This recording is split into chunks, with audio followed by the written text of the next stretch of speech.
Imagine acordar com a sensação de que está vivendo no automático. Você levanta, cumpre tarefas, resolve problemas, faz o que precisa ser feito. De fora, parece tudo certo. Por dentro, falta algo. Um vazio que você não sabe explicar. Uma sensação de estar sempre disponível para o mundo e nunca para si. Você sorri, você ajuda, você dá conta. Mas quando a casa silencia, a pergunta vem: e se eu desaparecesse por um dia, alguém notaria? É duro pensar isso, mas mais duro ainda é viver todos os dias sem se sentir verdadeiramente vivo. Você foi ensinado a ser útil, a ser produtivo, a ser forte, mas ninguém te ensinou a ser inteiro. Epicteto dizia: não é o que acontece com você, mas como você reage que importa. E como você tem reagido à sua própria ausência? Tem ignorado, tem dito que não é nada, tem se acostumado com essa versão apagada de si mesmo. Mas a verdade é, viver só para os outros é uma forma lenta de desaparecer. Você aprendeu a se orgulhar do quanto aguenta, a medir seu valor pelo que entrega, pelo que resolve, pelo quanto suporta sem reclamar. Mas isso tem um custo. E o custo é você, sua presença, sua alegria, sua essência. Aos poucos, você vai se afastando de quem é, para manter de pé o que os outros esperam que você seja. E aí, começa a confusão.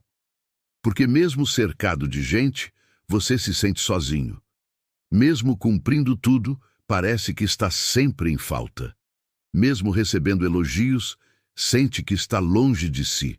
Marco Aurélio escreveu: a felicidade da sua vida depende da qualidade dos seus pensamentos. E o que você tem pensado sobre si mesmo?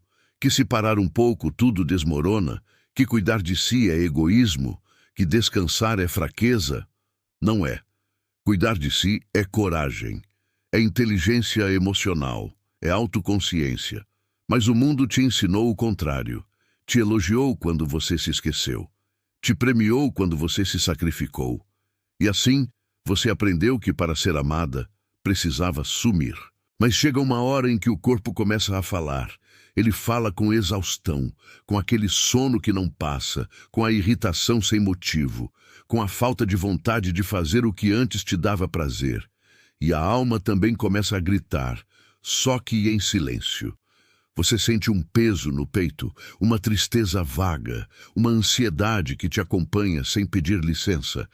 É como se algo dentro de você estivesse pedindo socorro e ninguém escutasse, nem você, porque o barulho lá fora é alto demais. São as notificações, os compromissos, os outros, sempre os outros. Você se perdeu no meio de tantas demandas, de tantas entregas, de tanta correria, e esqueceu de se ouvir. Quando foi a última vez que você ficou em silêncio? De verdade, sem um celular na mão, sem responder mensagem, sem rolar a timeline buscando nada, só você, com você. O silêncio assusta no começo, porque ele faz barulho, ele traz à tona tudo aquilo que você empurrou para debaixo do tapete. Mas é só no silêncio que você escuta o que está sentindo de verdade. Sêneca dizia: nenhum vento sopra a favor de quem não sabe para onde vai. E como você vai saber para onde ir, se nem sabe mais o que sente? Você precisa pausar. Não por fraqueza, mas por sabedoria, pausar para se escutar. Perceber se o caminho que você está trilhando ainda faz sentido. Se as pessoas que você tenta agradar estão mesmo ao seu lado, ou só acostumadas com o que você oferece. Se a vida que você leva é sua, ou só um reflexo das expectativas alheias. Você merece se cuidar com o mesmo carinho que cuida dos outros. Merece tempo, merece presença, merece ser prioridade. E esse cuidado começa no simples, em desligar o telefone por 1 hora, em tomar um café com calma, olhando pela janela, em respirar fundo e perguntar: o que eu preciso hoje? Talvez você precise chorar, e tudo bem. Talvez precise dormir, ou dançar, ou escrever o que está preso no peito há meses. Talvez só precise de 5 minutos em silêncio, 5 minutos em que o mundo pare de exigir e você possa simplesmente existir. Você não precisa merecer descanso. Descanso não é prêmio, é direito. Você não precisa justificar seu cansaço.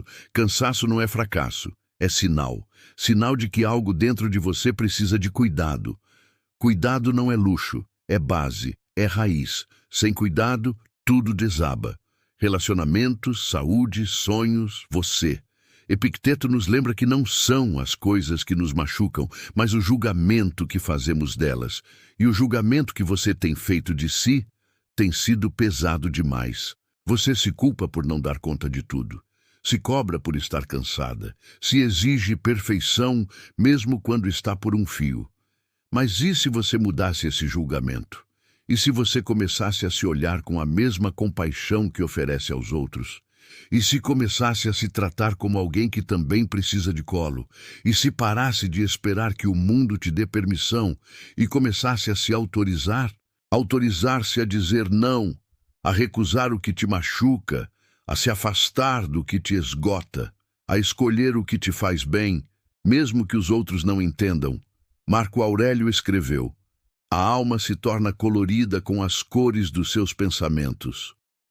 Então, que pensamentos você tem alimentado? Pensamentos de escassez, de cobrança, de pressa, ou de presença, de afeto, de paz? Você pode começar pequeno, 5 minutos por dia, 5 minutos só seus, para fechar os olhos, respirar, sentir, silenciar, porque nesse silêncio mora a sua essência.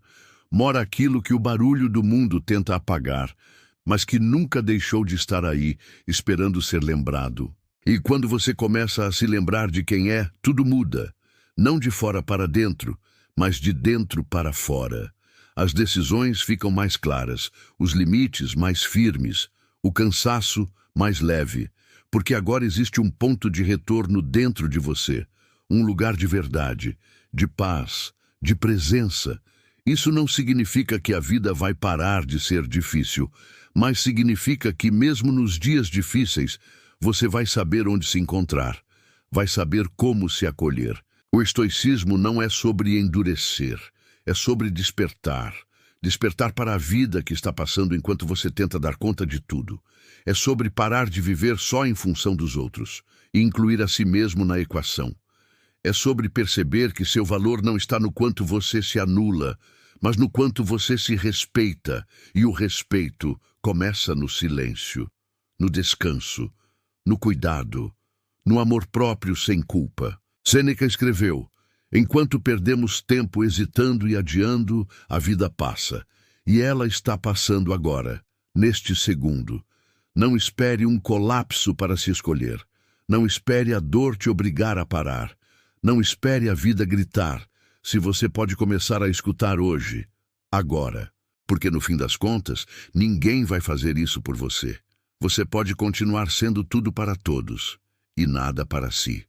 Ou pode, aos poucos, com gentileza e coragem, voltar a ser tudo para si.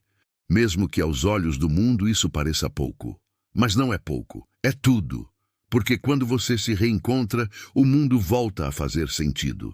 Então, se hoje você fizer só uma coisa, que seja por você, não para provar nada, não para agradar ninguém, não para manter as aparências, mas porque você importa, porque você sente, porque você está viva, porque você merece, e talvez, só talvez, esse seja o começo de tudo o que você passou a vida inteira esperando que alguém te desse.